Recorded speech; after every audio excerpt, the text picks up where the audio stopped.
aktif itu harus konsen ya. Jadi kita belajar itu untuk mendapatkan apa? Mana nih? Untuk mendapatkan efek dalam jiwa ya. Dalam untuk mendapatkan, jadi bukan sekedar tahu tapi sebentar mesti Ribut ya Mbak. Ya. jadi kita belajar itu untuk mendapatkan efek dalam jiwa ya. Jadi kalau melakukan suatu amal apapun ya, terutama ibadah, belajar itu kita lihat bekasnya dalam jiwa. Jadi bekasnya dalam jiwa, jadi efeknya. Jadi kalau efeknya nggak benar atau kurang dalam, itu pasti ada sesuatu yang salah. Jadi misalkan ya kita harus lebih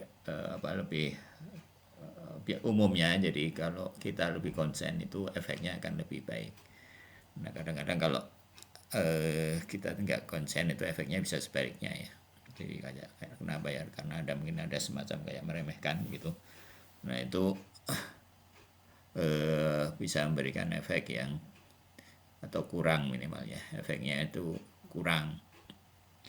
Jadi bekasnya itu asalnya itu kurang. Jadi umumnya al-ilm, kata Gus Ba, itu yurisul hal. Ilmu itu mewariskan hal, itu keadaan atau karakter atau apa ya. Ilmu akan baik atau buruknya suatu ilmu atau suatu perbuatan yang dilihat dari efeknya terhadap rohani, terhadap maknawi. Nah, kalau efeknya itu kita rasakan kurang atau sebaliknya, nah itu kita harus koreksi. Nah kita harus mencari cara supaya efeknya itu lebih kuat. Misalkan misalkan cara bicaranya, suaranya, atau kesungguhannya, atau apa. Pokoknya segala macam usaha untuk memberikan bekas yang lebih kuat pada amal-amal kita, itu sepertinya membuat amal kita itu lebih sempurna. Jadi kalau ngaji misalkan tilawah Quran, itu juga ibadah yang sangat dianjurkan. Kenapa mungkin kan nggak harus bersuara atau apa ya, supaya efeknya itu, bekasnya lebih kuat dalam rohani kita. Kenapa harus tahu artinya, kenapa harus hadir hati kita, dan semuanya ya, itu supaya efeknya lebih kuat. Jadi, dan kebahagiaan itu di situ. Jadi kebahagiaan itu pada kedekatan kepada Allah Subhanahu wa Ta'ala. Nah kita lihat efeknya itu setelah kita mengamalkan amalan-amalan itu, apakah kita merasa kita ada apakah lebih dekat atau sebaliknya ya.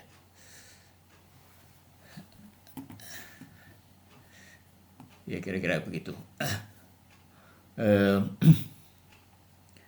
Ya mungkin sedikit ini jadi ini dalam kitab Junudul Aqal wa Jahl ya. Mungkin dunia sudah ya sebagian dulu, antara roja dan fi bayani annal roja min junudil aqal wal kunut wal yais. Kunut dan yais artinya sama ya, putus asa, min junudil jahl wal iblis. Jadi roja dan khauf ya. Roja lawannya khauf, tapi juga bisa dilawankan roja itu kunut dan ya putus asa ya. Roja dan khauf itu sama-sama tentara akal, tapi kunut dan yais dan satu lagi tadi hurur, itu adalah dari tentara iblis. Jadi sehari-hari kita ini selalu melakukan perang besar ya, jihadul akbar, dibilang Jihadul Akbar itu bisa dilihat dari berbagai segi. Bisa dilihat dari pendahulunya untuk melakukan Jihadul Asghar. Ya. Bisa juga dilihat dari efeknya. Jadi kalau jihad perang fisik yang kita kenal pada umumnya itu ya paling-paling yang direbutkan dengan satu negara. Nah, kalau Jihadul Akbar ini yang diperebutkan ini surga dan neraka. Dan kita tahu surga dan neraka itu seluas langit dan bumi, dan nggak ada itu baru baru katakanlah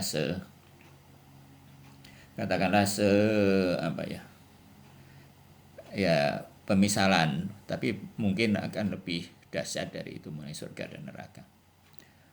Juga durasinya itu ya, kalau perang ya ada durasinya, kalau Jihadul Akbar enggak sampai itu akhir hayat. Juga efek dari durasinya, kalau kalah dalam perang biasa ya paling ya 10 tahun mungkin dikuasai beberapa tahun. Ya itu Mbak tadi jam lepas. Ya jadi paling 10 tahun. Nah, kalau efek dari Jihadul Akbar itu lama, selama-lamanya. Kalau kita bahagia selamanya, kalau menderita selamanya. Jadi itu kenapa Jihadun Nafs itu disebut Jihadul Akbar, mungkin barangkali ya. Jadi ini perang-perang dalam sesungguhnya. Yang perang gimana? Perang itu terjadi dalam jiwa kita ya. Kemarin jiwa itu adalah lapisan kemarin sudah kita bahas. Nah, kita kira level Jihadul Akbar itu mungkin sekitar waham dan itu, jadi daya khayal kita dan potensi amali kita itu. Dan di situ terjadi peperangan. Nah, kalau nanti ada tentara tentara Junudil Akal dan lawannya adalah tentara Jahal dan tentara setan. Nah, ini kalau menang ya akal akan menguasai dan kita bahagia, dan kalau kalah ya kita akan sengsara ya, neraka dan selama-lamanya. Ya begitu, memang sudah seperti itu ya. Kita diberi oleh bantuan Allah Subhanahu wa taala dengan akal, dengan para imam dan seterusnya. Yang membimbing kita adalah Quran dan segala macam fasilitas.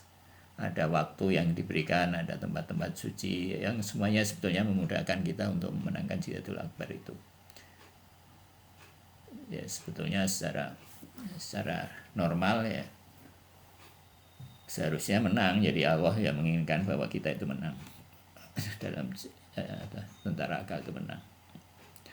Ya cuma ya gitulah. Ya. Jadi ini roja dan khauf. Roja sama-sama, roja itu sumbernya kita kemarin sudah lihat bahwa itu adalah rahmat Allah yang tak terbatas, itu adalah sumber roja. Ya tadi itu sudah ada. Jadi roja misalkan ya amalan-amalan sedikit kadang-kadang Allah memberi pahala yang besar ya.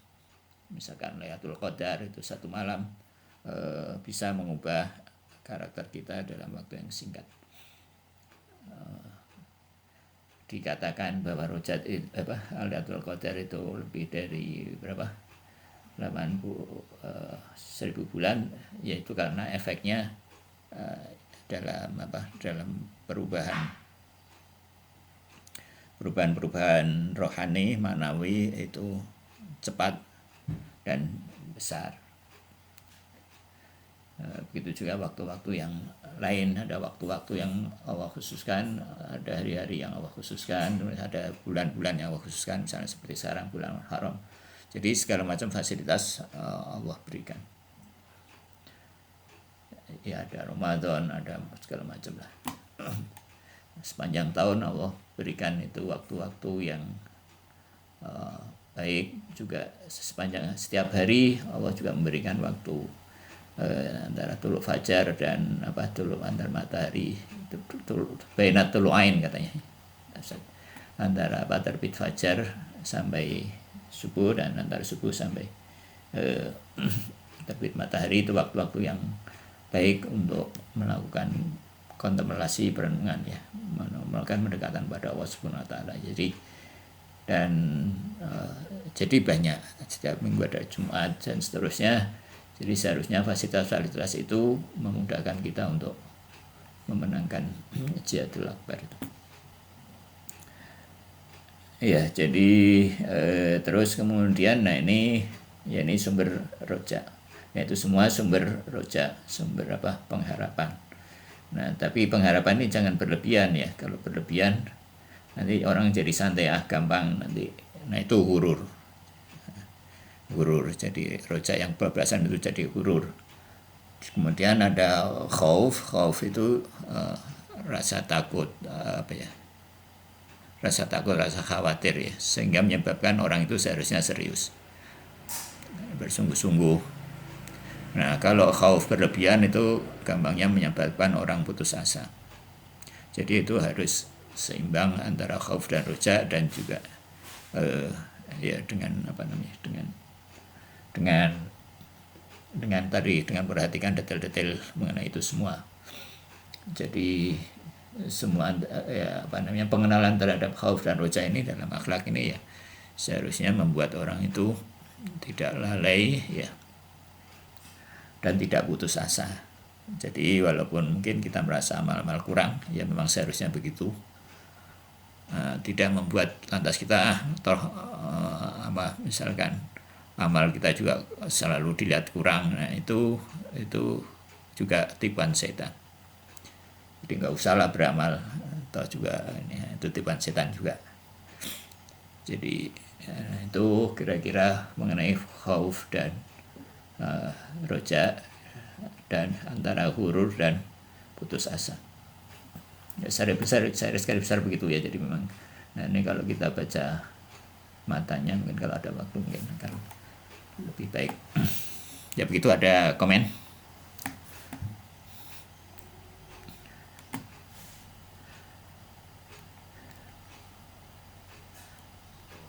Ya, kalau enggak kita ke Bidayatul Hikmah ya. Ya, jadi pasal kelima ini mengenai kemarin itu ya, mengenai persoalan apakah yang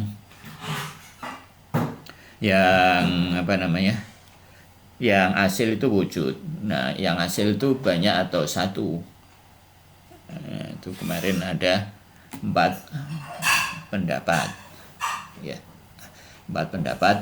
Pendapat pertama itulah pendapat para sufi yang mengatakan bahwa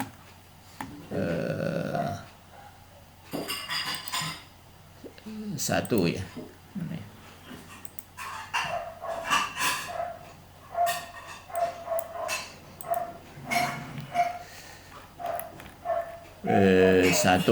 Jadi satu yang wujud itu cuma satu, yang hasil satu, yaitu Allah saja. Yang lain itu apa? Yang lain itu tajalli. Kalau dalam irfan itu tajalliyat, kalau yang lain itu kalau nggak salah kalau sufi malah dibilang nggak ada ya. Yang lain itu bisa dikatakan tidak ada kalau sufi. Nah, ini ya bertentangan dengan apa? Dengan ya kita sehari-hari bahwa kita itu ada, mau tidak mau harus dibilang bahwa manusia kita itu ada, dan yang lain juga ada. Yang ada itu tidak cuma satu. Itu pendapat satu. Terus yang kedua itu adalah tunggal pada wujud dan pluralitas pada maujud. Nah, cuma pengertian, jadi ini adalah pendapat Muhakkik Dawani. Dawani ini punya pandangan as-sholatul mahya fil maujud ya. Jadi as-sholatul wujud fil filah ya, fil khaliq, dan jadi dia as-sholatul wujud pada khaliq dan as-sholatul mahya pada maujud, kalau nggak salah gitu ya. Dan nah, cuma pengertian maujud dalam muhaqqiq kedawan ini adalah terhubung mansub ilal wujud ya. Jadi ya sebetulnya pendapat ini juga jauh beda-beda amat. Jadi makhluk itu dikatakan wujud karena dia terhubung dengan wujud ya, dengan Allah Ta'ala. Jadi kalau kita tidak terhubung dengan Allah Ta'ala itu ya kita tidak bisa dikatakan maujud. Ya ini pendapat ini ya walaupun ya sebetulnya ya begitu ya, mungkin mirip-mirip sebetulnya ya, pendapat dengan ini, cuma ya detail-detailnya itu atau cara ngomongnya mungkin agak beda. Nah terus yang ketiga itu adalah plural ya. Nah, wujud itu ya banyak ya, ini adalah peripatetik ya yang dinisbahkan kepada Ibnu Sina ya. Ini berdasarkan premis perbedaan. Jadi apa yang menyebabkan sesuatu itu berbeda? Yang beda itu ada 3 kemungkinan, kata peripatetik ini ya. Yang pertama, beda dalam keseluruhan zat.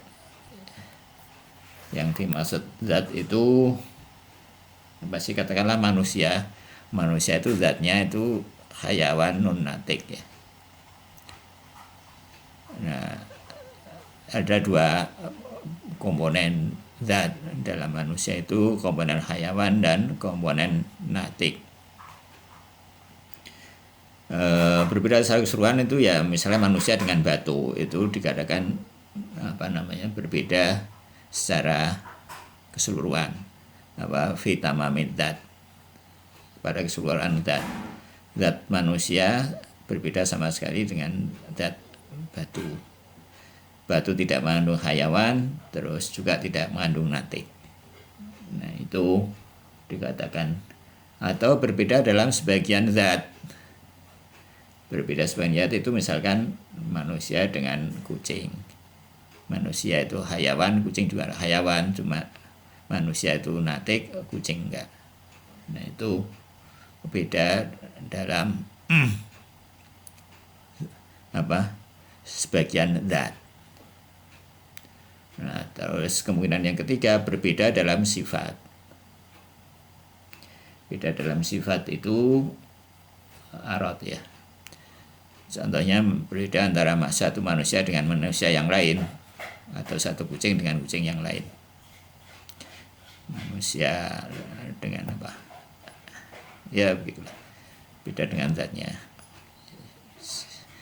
Jadi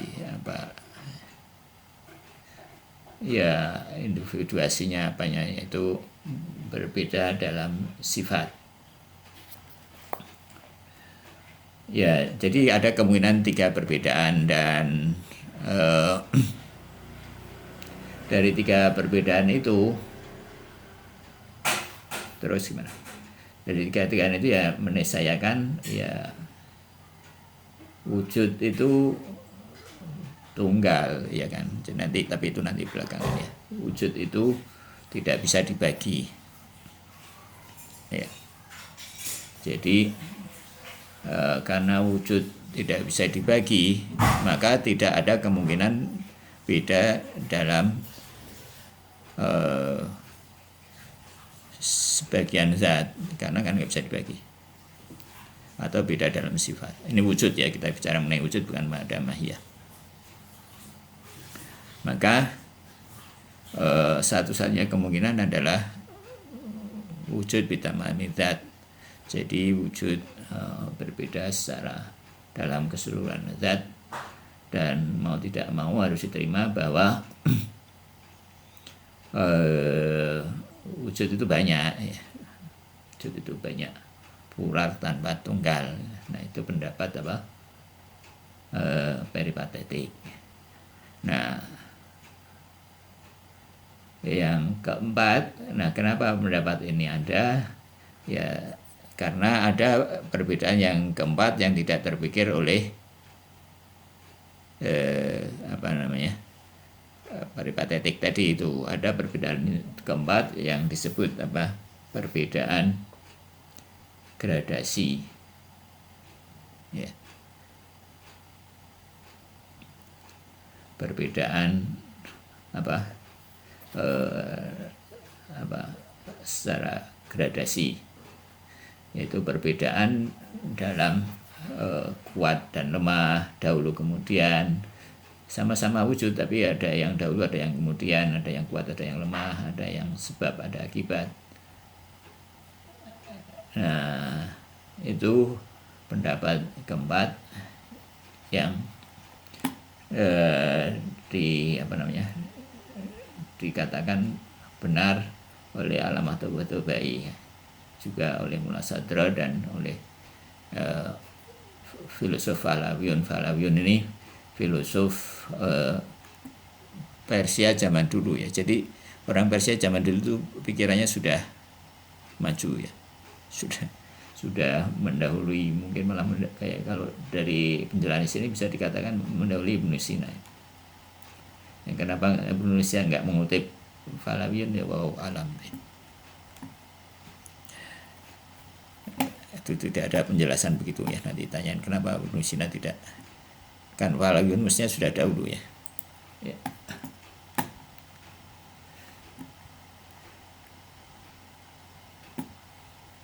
Ya, itu kira-kira khulasohnya, ringkasan dari pasal kelima ini. Sekarang kita baca, mudah-mudahan ini enggak kesulitan, ya, baca ini.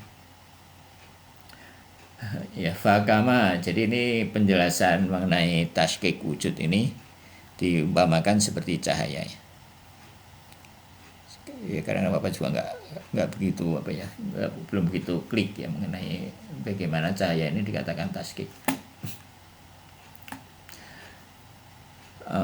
Fakama annan nural hissi naun wahidun. Jadi sebagaimana bahwa kemarin kan matanya sampai sini, ya. Bagaimana cahaya hissi, cahaya indrawi, cahaya his itu indra, punya cahaya materi itu naun wahidun, suatu nau ini istilah mantik spesies, ya. Jadi cahaya itu satu, ya, kalau dalam pemahaman orang-orang ini. Jadi cahaya itu satu, jadi walaupun bercampur, ya satu. Ada cahaya lampu, ada cahaya matahari bercampur, itu ya bisa dikatakan satu. Annahu dhahirun bidatihi, dia dhahir dalam zatnya, ya. Secara dzati dia, jadi dulu kan sudah ada sifat dzati dan sifat arad dzatiyah dan arad gharib, ya. Jadi secara dzati cahaya itu adalah dhahir, nampak, jelas, ya. Mudhiron li ghairihi, dan dia juga cahaya secara dzati mudhiron li ghairihi, dia menjadi penjelas untuk yang lain. Jadi yang kena cahaya akan nampak. Wa hadzal makna ma tahaqqaqu fi jami'il maratibil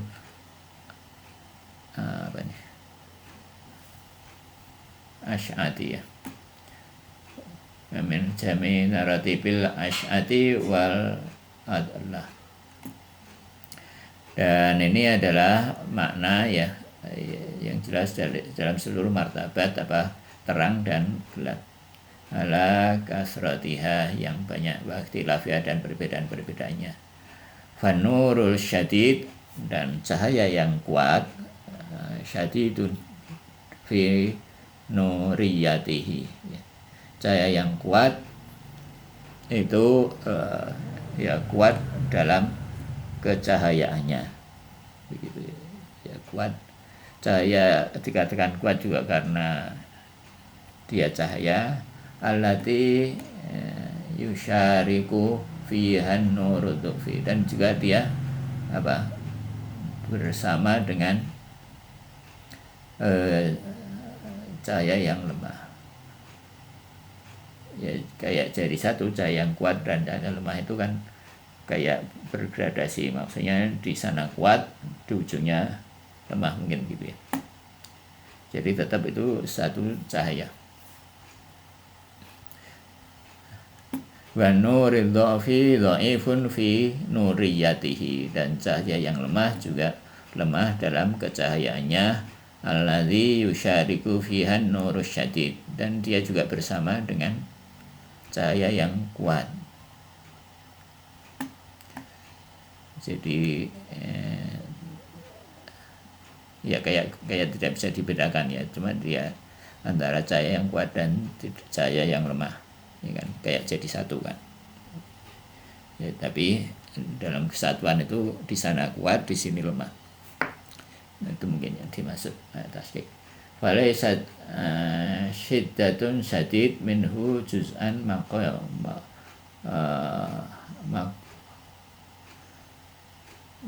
muqawiman ya linuriyatihi. Jadi tidaklah cahaya yang kuat itu bagian yang terpisah mungkin ya dari kecahayaan allati takhruju dhaif minhu. Jadi ya seperti tadi bahwa cahaya yang lemah itu kuat keluar dari cahaya yang kuat. Dan wala aradan kharijan anil haqiqah, dan dia tidak keluar dari hakikat wujud. Walaisa dhu'if qadihan fi nuriyatihi wala annahu murakiban min nurihi wa dhulumah likaunihi amrun adamiyan. Bal syiddatu syadid fil aslin nuriyah wa kadzalika dhaif wa kadza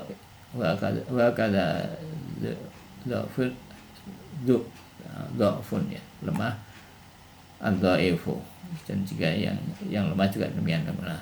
Falin nuri aradun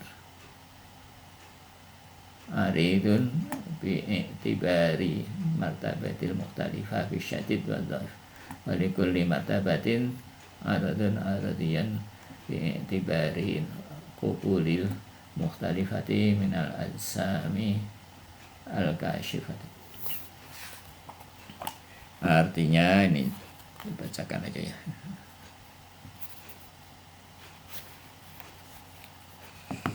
Artinya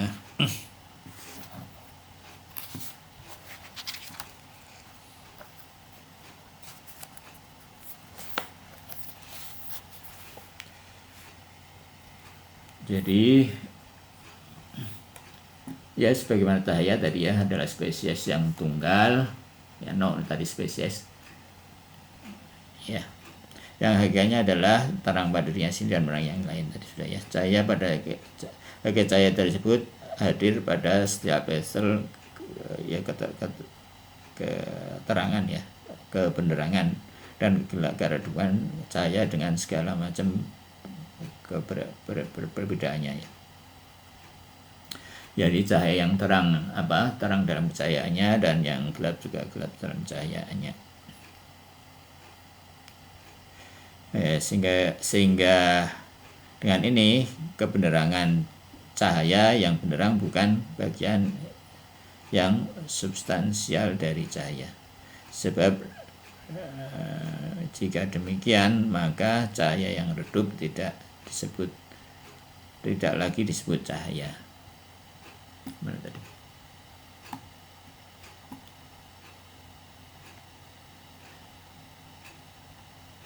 Ya, yang ini ya.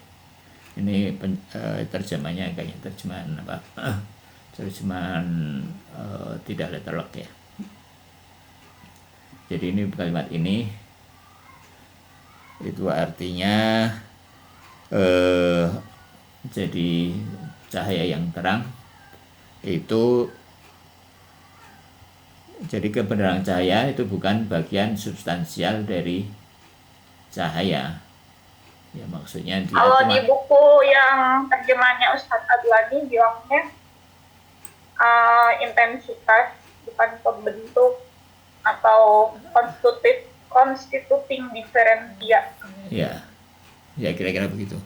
Jadi keterangan dan kecemerlangan kekuatan cahaya itu bukan bagian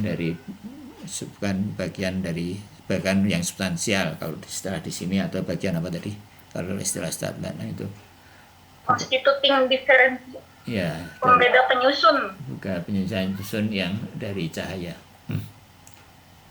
Jadi kalau demikian, kalau memang keterangan itu kecemerlangan itu bagian dari cahaya, maka nanti cahaya yang lemah itu tidak cahaya gitu kan, nggak bisa disebut cahaya. Tapi kan kenyataannya yang cahaya yang lemah itu tetap disebut cahaya. Jadi terang atau redup itu bukan dari bagian substansial dari cahaya atau konstitutif. Ya tadi itu istilahnya itu kan bukan penyusun ya, penyusun dari cahaya. Jadi bukan bagian yang zati dari cahaya, mungkin istilah Ustaz Yusuf, bukan bagian dari yang zati dari cahaya. Nah, kalau tadi itu ya seperti tadi dalam manusia tadi yang tadi ya, manusia ya walaupun dia lemah ya tetap dikatakan manusia, kuat juga dikatakan manusia. Ya kayak gitu. Jadi kuat dan lemah itu bukan bagian dari kemanusiaan secara substansi ya.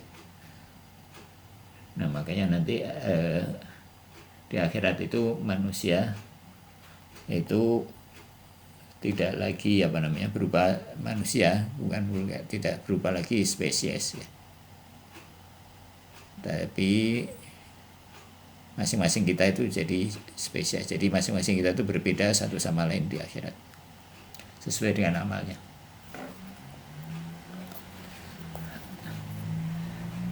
Ya intinya itu kalinya ini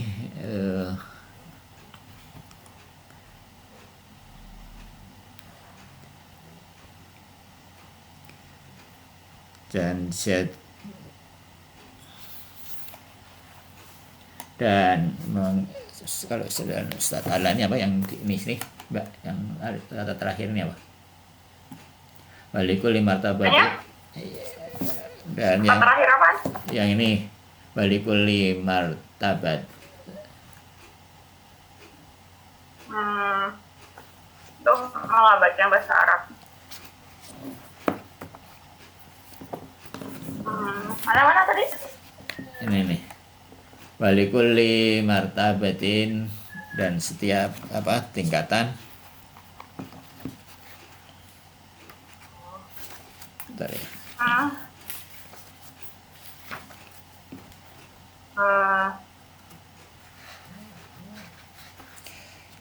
Dan maka level cahaya berdasarkan level dan derajatnya merupakan hakikat yang luas terbentang. Ya.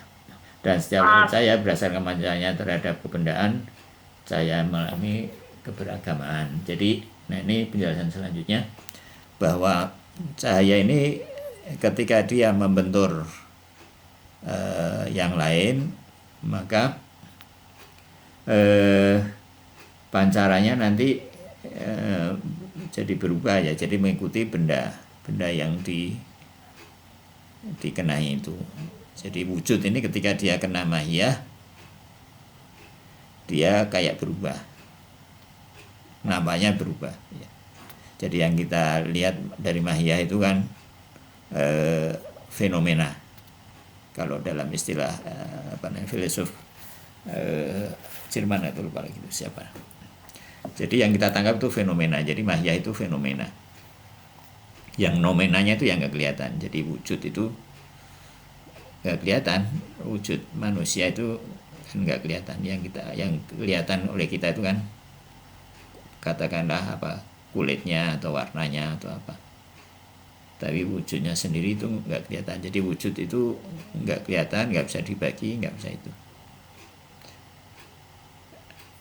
Nah, mungkin orang empiris nggak mikir sampai ke sana ya. Jadi orang empiris fokus pada fenomena-fenomena, yaitu menyebabkan empiris nggak bisa melihat Tuhan di balik wujud itu ya, nggak bisa melihat Allah Subhanahu wa Ta'ala yang menciptakan segalanya. Nah, itu bahaya. Jadi cara orang empiris menyikapi alam itu berpotensi kuat menyebabkan orang lalai dari Allah Subhanahu wa Ta'ala. Jadi kita harus melihat alam ini dengan cara filsafat, dengan cara filsafat, membedakan antara mahiyah dengan wujud. Itu cara yang cepat untuk sampai Allah Subhanahu wa Ta'ala. Kalau kita menikmati alam itu nikmat terus indah, ya bisa sih dari alam itu kita sampai Allah Subhanahu wa Ta'ala. Ya, sebagaimana juga ada Al-Qur'an juga mengajarkan begitu, tapi itu agak jauh, yaitu jalan umum, jalan yang orang kebanyakan, dan itu banyak orang yang lalai ya. Kalau kita sehari-hari juga kalau mikirnya begitu juga akan lalai ya, fenomena-fenomena itu dari Allah Subhanahu wa Ta'ala. Nah, kalau supaya ini gimana, yaitu dengan cara memisahkan wujud dari mahiyah. Ya, cahaya ketika mengenai benda lain, maka benda lain itu jadi nampak ya.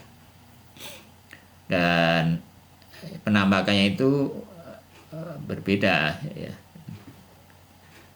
tergantung dari benda yang tadi dikenai cahaya tadi itu. Nah, demikianlah wujud. Jadi ini mulai agak jelas ya rupanya. Jadi ini antara menyerupakan ini ya, wujud dengan cahaya. Dan kadzalikal wujudul haqiqah wahidah dzatu maratibil mukhtalifati. Dan demikianlah hakikat dengan wujud ya, al-wujudun, demikianlah wujud merupakan hakikat yang satu, yang mempunyai berbagai martabat yang bermacam-macam ya, mitarbata. Mutamayyizatun bisyiddati wal dha'af, dan dia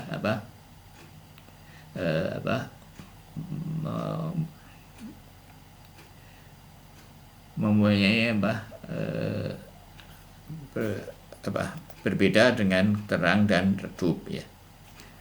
Nah, cahaya kan cuma terang dan redup. Nah, cuma wujud martabatnya lebih banyak ya, tidak sekedar terang dan wujud. Atau cahaya juga bisa macam-macam ya. Mungkin juga warnanya juga bergradasi kayak gitu juga. Nah, gradasi wujud itu banyak, tidak cuma kuat dan lemah, tapi juga dahulu dan kemudian dan seterusnya. Sebab dan akibat, terus apa lagi?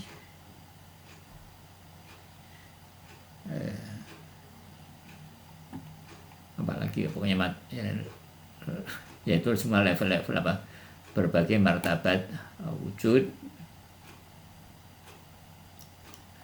Nah, ini orang Persia kuno itu sudah punya pendapat seperti ini ya, sudah punya pemikiran begini yang diambil oleh Mullah Sadr. Itu kenapa ya tadi itu, kenapa pernyataannya, kenapa Ibnu Sina tidak mengambil itu ya.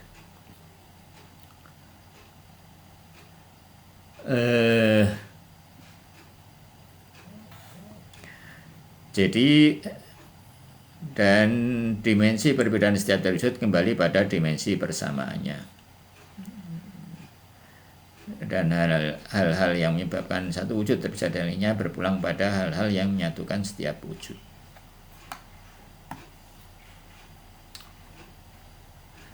Dari fayarji'u ma bihil imtiyazu fiha ila ma bi ishtarak. Ya. Ya, yang berbeda kembali ini yang berbeda ya. Zat berbeda ma bil ishtarak. Wa ma bil ikhtilaf, dan apa yang berbeda kembali kepada, ini kembalinya tidak di ini lagi ya. Kembali kepada ma bil ittihad ya. Menjadi yang ittihad itu menyatu ya. Falaisat khususiyah syai'un minal maratibil juz'an muqawwiman lil wujud. Ya.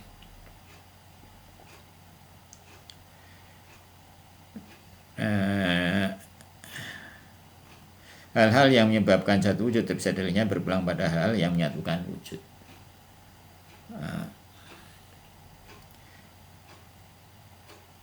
Jadi karakteristik yang dimiliki oleh setiap derajat wujud bukan bagian substansial dari wujud. Walai satu susia syai'in minal maratibil juz'an muqawwiman lil wujud. Libasatihi kama sayaji'u wala amran kharijan anhu. Li'annal asalatul wujud apa ini?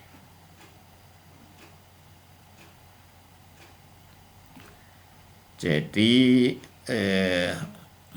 setiap derajat wujud bukan bagian yang substansial dari wujud. Ya, derajat-derajat wujud bukan bagian substansial dari wujud. Jadi wujud itu satu. Jadi tidak bisa dibagi. Dari situ ya. Ya, satu tapi banyak. Jadi satunya, jadi satunya itu hakiki. Jadi dalam mengenai empat pendapat ini juga bisa dilihat dari sisi hakiki dan itibari ya. Jadi Sufi berpendapat bahwa wujud itu satunya satu hakiki. Banyaknya tidak, malah banyaknya itu enggak ada malah. Kalau Muhaqqiq Dewani itu satunya. Nah, kalau perpetik itu jelas-jelas pendapatnya banyaknya itu banyak itibari dan satunya satu ya. Banyaknya itu banyak yang hakiki ya. Satunya satu hakiki enggak. Mungkin satu hakiki ya. Nah, kalau pendapat yang ini itu satunya satu hakiki dan banyaknya itu mungkin banyak itibari ya. Itu artinya ya kita ini kayak menyatu dengan Allah ya. Dan berarti karena wujud itu yang hakikat wakidah ya, itu hakikat yang satu. Karena apa ya? Karena selain wujud kan tidak ada. Karena tidak ada satu, ya bisa dibilang begitu. Dilihat dari situ wujud itu satu. Ya. Jadi kualitas yang terdapat pada derajat wujud bukan perkara eksternal dari derajat wujud dan juga bukan perkara eksternal yang mengaksiden dari wujud. Jadi juga bukan sifat. Jadi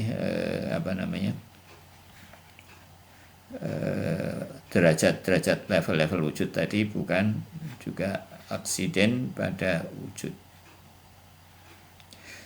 Sebab keasilan wujud menegasi segala hal di luar wujud. Jadi li'annal asalatul wujud tubtilu ma huwa ghairuhu, ya, tabtil itu membatalkan ya.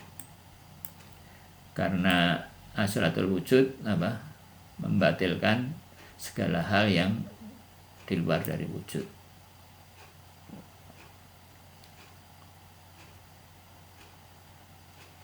Dengan ini al-khariji ghairi al-khariji anhu, yang di luar wujud ya.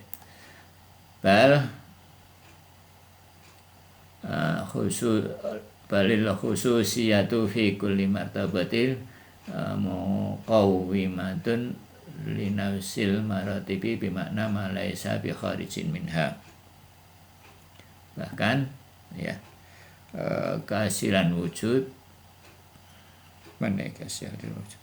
dengan ini kualitas yang dimiliki oleh setiap derajat wujud adalah identitas wujud itu sendiri. Dalam ini dia tidak keluar dari derajat wujud. Bimana laisa bi kharijin minha, tidak keluar dari apa? Derajat-derajat wujud ya.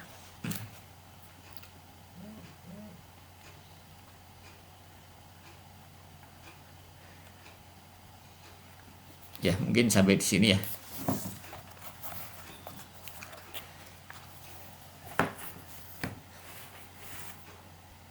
Jadi dengan pemahaman ini ya kita semakin semakin menyadari kedekatan kita ya, kedekatan dalam wujud ya dengan Allah Subhanahu wa taala. Nah, kalau kita merasa jauh ya, itu problemnya ya. Kita merasa begitu, kita yang jauh, padahal Allah itu, kalau dari sisi Allah itu dekat dengan ini. Nah, kalau dari sisi kita, ya gimana kita? Kalau kita mendekat pada Allah, ya Allah akan terasa dekat. Kalau kita enggak, itu ya Allah mungkin rasanya jauh. Iya begitu. Ada komen? Ada.